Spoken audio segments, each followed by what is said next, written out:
Hello, and welcome to Think Fit, Be Fit podcast. My name is Jennifer Schwartz. I'm the hostess and creator of this podcast, where we are dedicated to effective thinking for potent exercise. Today, we are previewing the premiere of our new show, Fitness for Consumption, from noted kinesiologist and a motor learning and clinical specialist. I'm also presenting the 4 reasons for upgrading your approach to fitness and exercise. This is my way of convincing you to tune into every episode of Think Fit, Be Fit, because we are diving in and into the inner workings of fitness like we never have before on one of our 86 episodes. Over here at Think Fit, Be Fit, I truly want to shepherd you on a new way to view exercise and experience exercise. This is an invitation to have a choice in how you exercise and be in control of your training. If you are new to this podcast, and from what I can tell, there are so many new listeners, my name is Jennifer Schwartz. I am a neuromuscular therapist and studio owner in Alexandria, Virginia. At my studio, Impact Your Fitness, we specialize in holistic injury care and performance wellness with muscle activation techniques, detailed and precision exercise prescription, pain science-based physical therapy, and Pilates. You can be a part of our intellectual conversations on exercise, fitness, and wellness by joining the newsletter on thinkfitbefitpodcast.com or hanging out with us on social media, Facebook and Instagram at thinkfitbefit_podcast. We do some live feeds over there. We also have a YouTube channel, Think Fit, Be Fit Podcast. And I love the newsletters. We have 2 that go out every month as of now. And each of them have something different. It's not just me, showing you the new episodes. It's my way of showing you how it's done, how we can connect and be more aware of how great our body is at adapting and changing and improving with fitness. Okay, so the new show, Fitness for Consumption, is something that I am so pleased and honored to introduce. I believe it is the start of something absolutely groundbreaking in the fitness industry, which is independent thinking. Yeah. There are just so very few independent thinkers in exercise and the exercise pop culture. We are inundated with information and knowledge about movement, about exercise, about toys and props and speed ladders and conditioning. But all of the knowledge doesn't work for you if you can't see the other perspectives and argue validity for and against what you're doing. This is a problem that can create a huge opportunity cost for all the time and money invested in improving our bodies, or worse, it can create an unproductive relationship with exercise, and who knows, it could even cause injuries, and I think it does.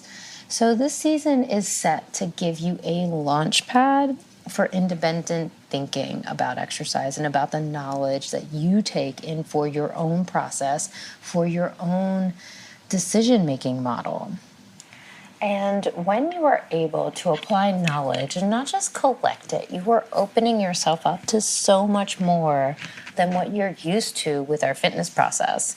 And by fitness process, I mean watching Instagram and YouTube and copying, or just blindly listening to advice from a trainer or like a group exercise instructor. And By that, I mean having awareness of what is going to help you, what could hurt you, and having a reminder about the balanced approach and not being too bought in or too married to one way of being fit or one way of exercising. It also means that you are building a system of recovery and balance and knowing what's right for your body, or at least having a really good guess, which to me is one of the pinnacles of health, is having such a focused process and confidence in that process. And that doesn't mean doing one type of exercise. It means having a structure and being able to flow in and out of it with details that are going to make the exercise work better for you. Having knowledge and a connection like this to your exercise will help you stick with it, most importantly. And so there is no more cycles of quitting something and feeling downgraded by your exercise. I mean, if you are tired of being told what's best for you, or listening to people that aren't listening to you or understand where you're coming from and where your old injuries are, and how people boast about what NFL players they work with. And if you're just tired of all that peacocking in the fitness industry and being told that you need to activate this and stretch that, and if you don't do it, you're going to fail. If you're tired of that, then you're in the right place. Here are the 4 reasons why you need to upgrade your exercise. Again, this is only to make sure that you are tuning in. So I'm sharing the reasons that I think that I just think we need to enter into the season with the big ideas, with how much is at stake, with how much joy there is in progress, instead of focusing on my body hurts or my body doesn't move the way it used to, or focusing on how you used to move. That just comes to mind because it's something I hear so much with working with retired athletes or people who are in professional parts of their life, like mid-30s, and they used to be a college athlete, and then it drops off because their body's not moving the same. And believing in that and having that story and going into your fitness process is just sad, because it's setting you up for something bad. So I am here right now to give you these reasons so that you can embrace something new, something so sparkly and amazing, and attach it to your fitness process so it just feels better from the inside. And who knows, you might even move better and not feel as bad. It's not just a thought. That's pretty based in science, that what you feel can be quite real. Okay, so here are the 4 reasons. And number 1, I'll just list them. Critical thinking. Cardio isn't going to help you take care of your joints. Muscle and fat are endocrine organs, and that's pretty exciting.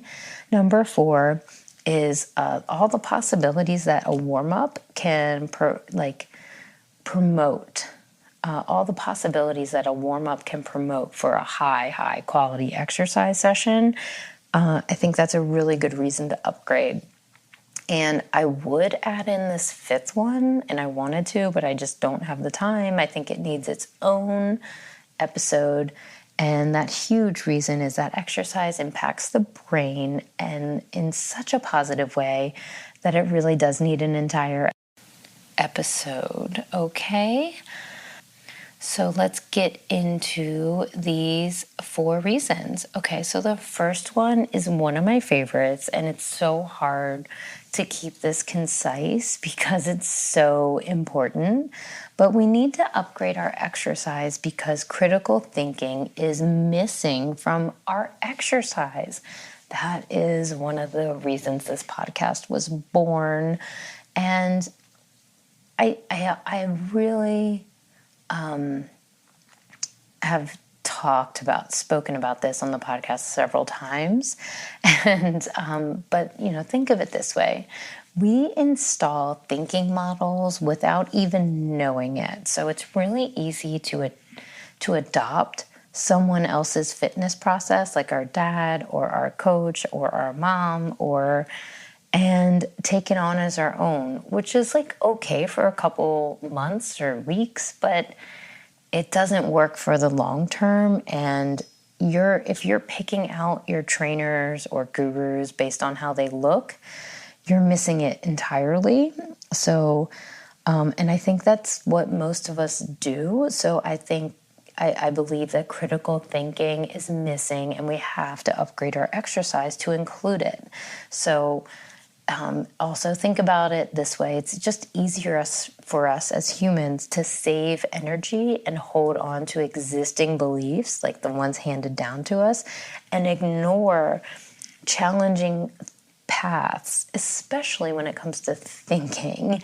And because there's so many other things to tackle every day, of course.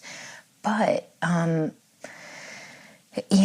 know that you might feel like I don't have the time to review this and how it applies to exercise, but you're probably already doing it in another part of your life. You've been taught to think critically about things like your voting.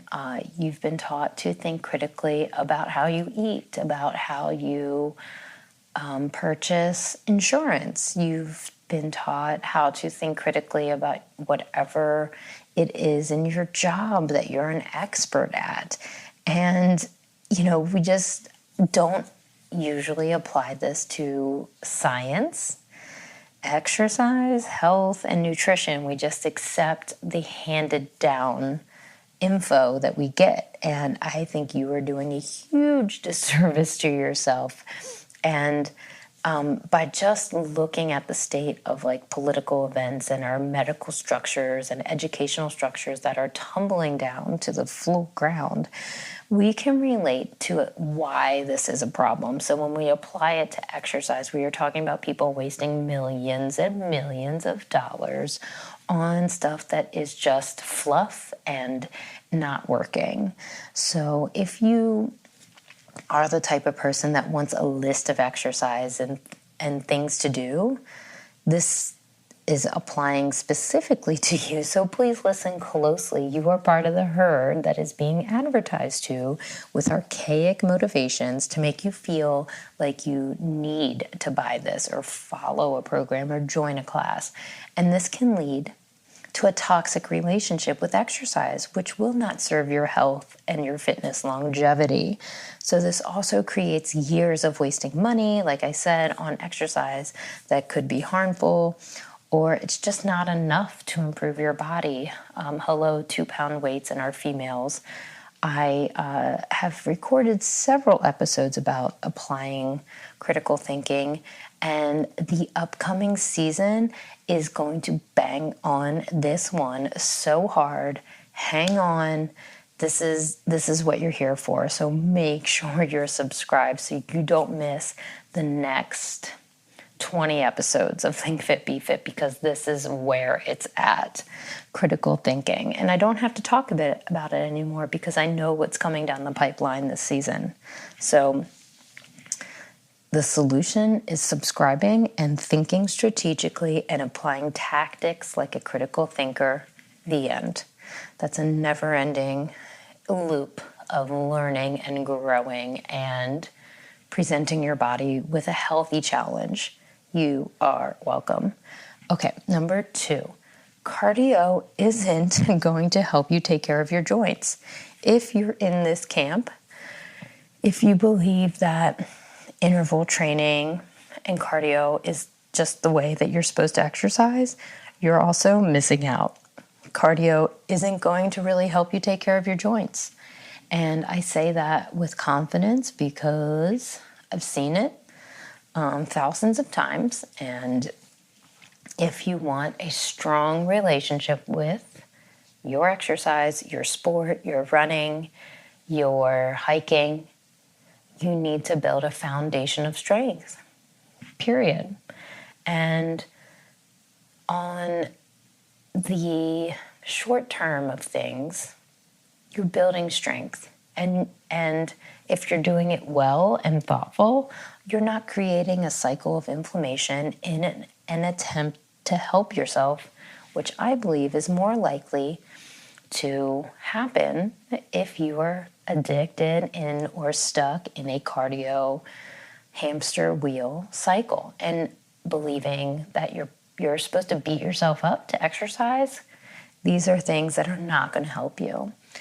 While most research has been handed down to us from aerobic exercise and sharing the benefits of that, that doesn't mean it's the only thing out there. It's just the easiest thing to measure. So, which also means you're contributing to that critical thinking problem by not thinking, and digging deeper. So again, welcome, come in, subscribe, be a part of this movement and this change in exercise. Number 3, the reason you need to upgrade your exercise: muscle and fat are endocrine organs. And this is something that's not well known. And I think it's a really fun way to talk about the importance of healthy muscle tissue. I've been digging up in research is that there is a term called sarcopenia, that is the loss of muscle and the quality of the health of the muscle as we age. So essentially after 30, you lose anywhere from 5 to 8% of your muscle mass. And the only way to fight that is with strength training and essentially keeping your joints as healthy as possible. And so a healthy joint is a moving joint. And that can be challenging if we have old injuries, arthritic conditions at joints. So I believe that knowing your weak points can really help you here. And I just really think this is a cool factoid. And that's because it's obvious to most of us that hormones target muscles and fat, meaning if we produce hormones, they can target the muscles and the fat. But what I'm bringing up is the other way around, that muscles produce and secrete hormones and chemicals. Fat tissue, adipose tissue is the actual name, also produces and secretes hormones and chemicals.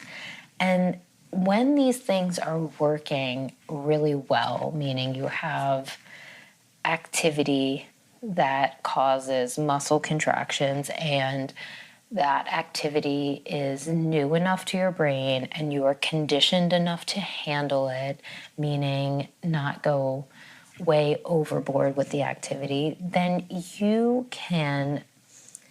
the muscles can secrete these hormones and chemicals that are anti-inflammatory. They can direct brain activity and changes. They influence hunger and glucose control. And the integrity of the muscle tissue is directly linked to effects of aging and low levels of inflammation. So the more healthy exercise that we get, the more we can self-regulate our pain, our tightness, our day-to-day feeling, but in the long run, we can prevent that muscle loss that creates the negative effects of our body, like slowing down, right?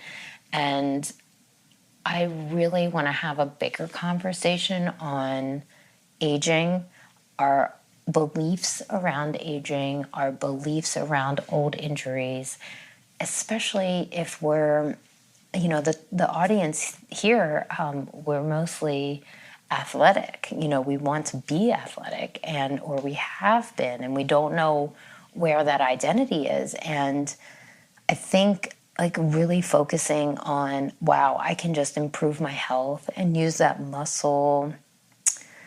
I don't want to say memory, but the historical context of your previous athletic endeavors can really help you here.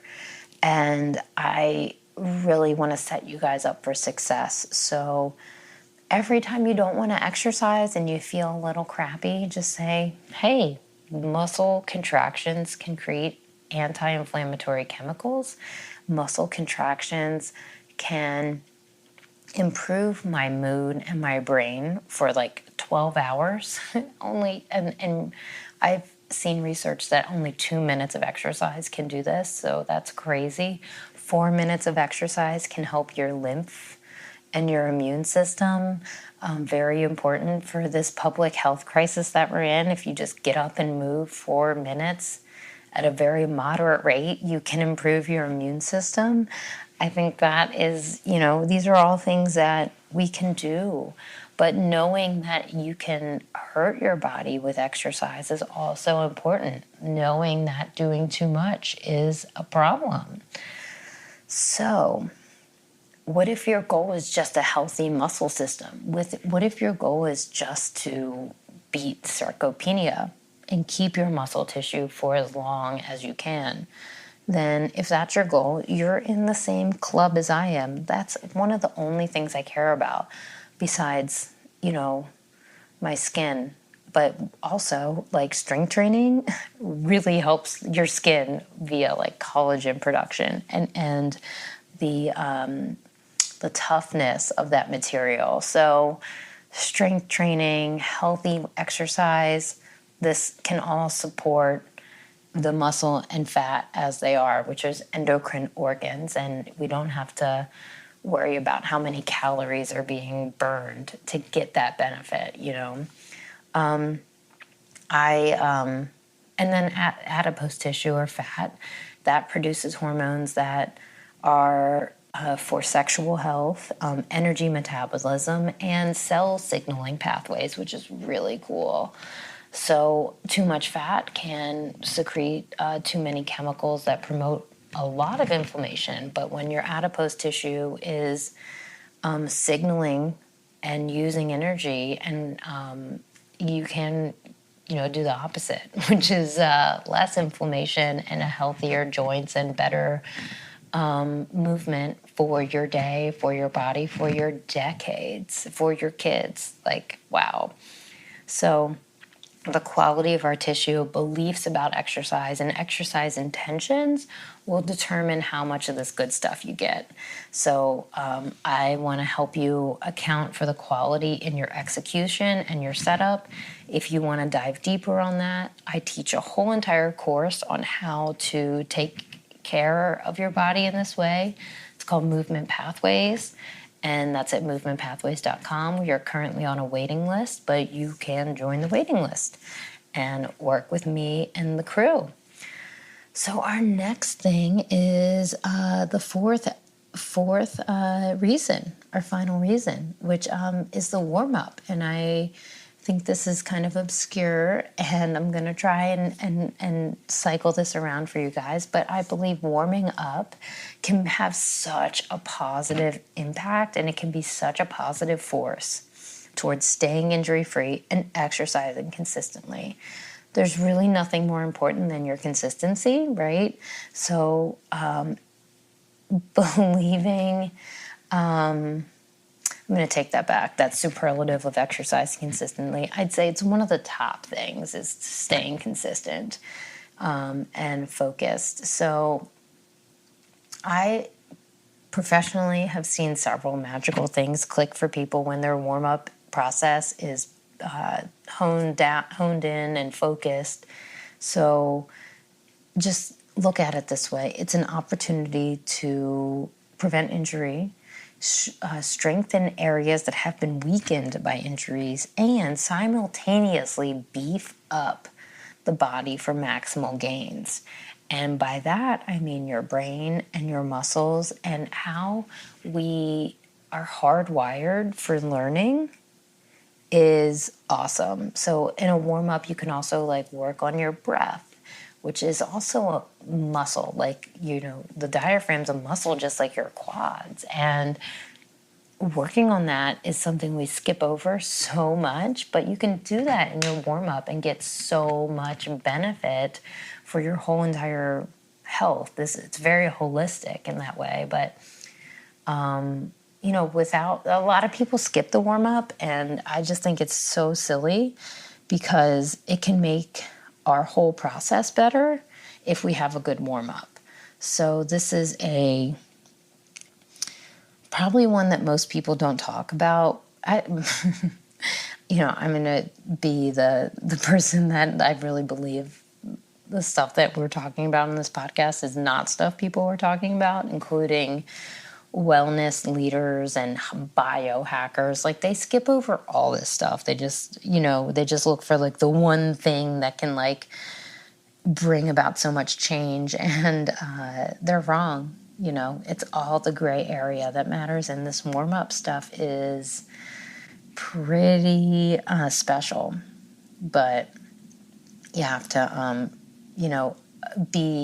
prime your belief system to say, oh, there has to be more than like jumping jacks and just like getting on the elliptical or just taking a lap to warm up. And there is, I guarantee you there is. So if you want to become addicted to exercise, how about that? If you want to have so much joy in your exercise, then upgrade it by upgrading your warm-up process. And again, that's also something we cover in the course, Movement Pathways. It's also something I talk about on my personal brand Instagram at Jennifer Simone Schwartz.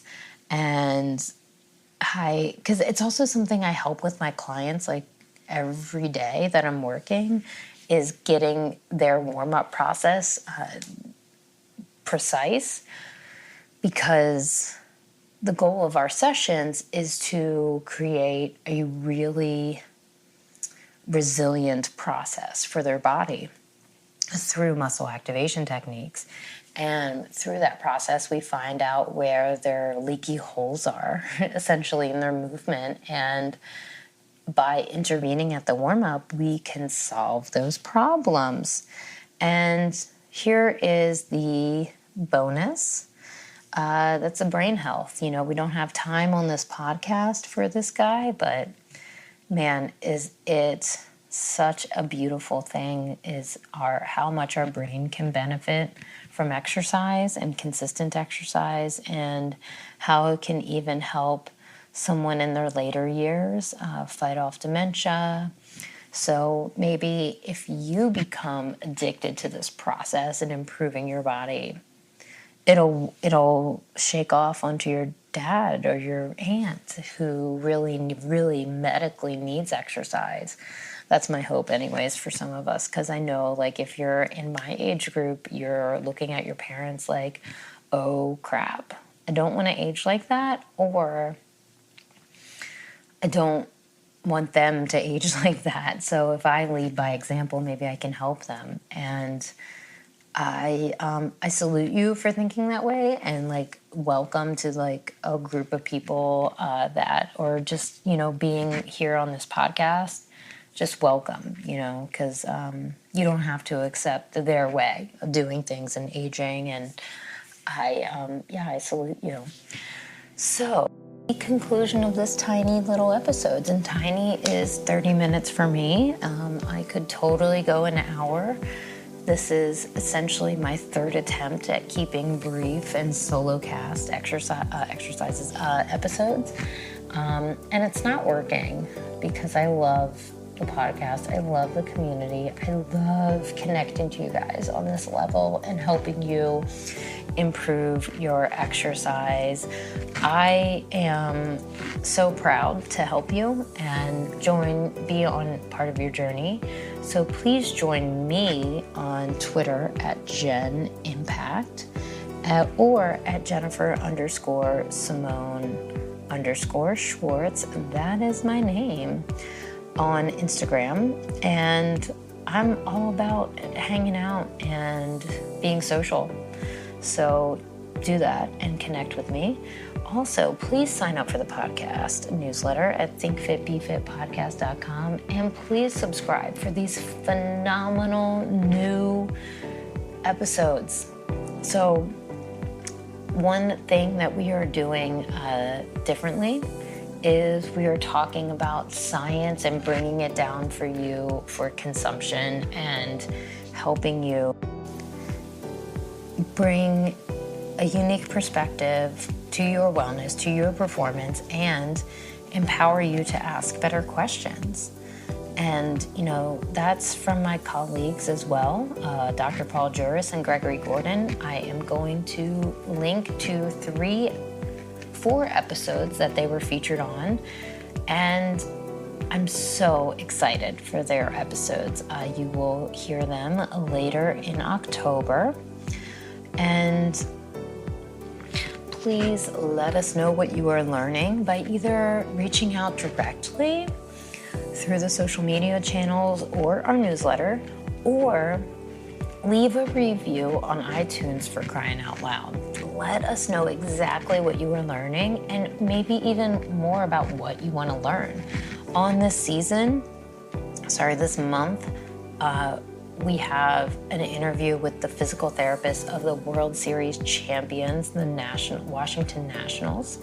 We have an interview with a former professional athlete, a female horse racing jockey, and we have another interview with Dr. Paul Juris and Gregory Gordon, which I think will be a lot of fun. We'll be talking about athletic performance on a pretty high level. And I think we're also going to be talking about ADD in fitness, which I'm really curious to learn more about, and so many other things, but all with the goal in mind to, think critically, be effective thinkers, and have potent exercise for the long haul. Thank you so much for being here and for being a part of this amazing journey. And I am so grateful to continue with our 4th season and invite you in for such an inside view on exercise. Have a great week.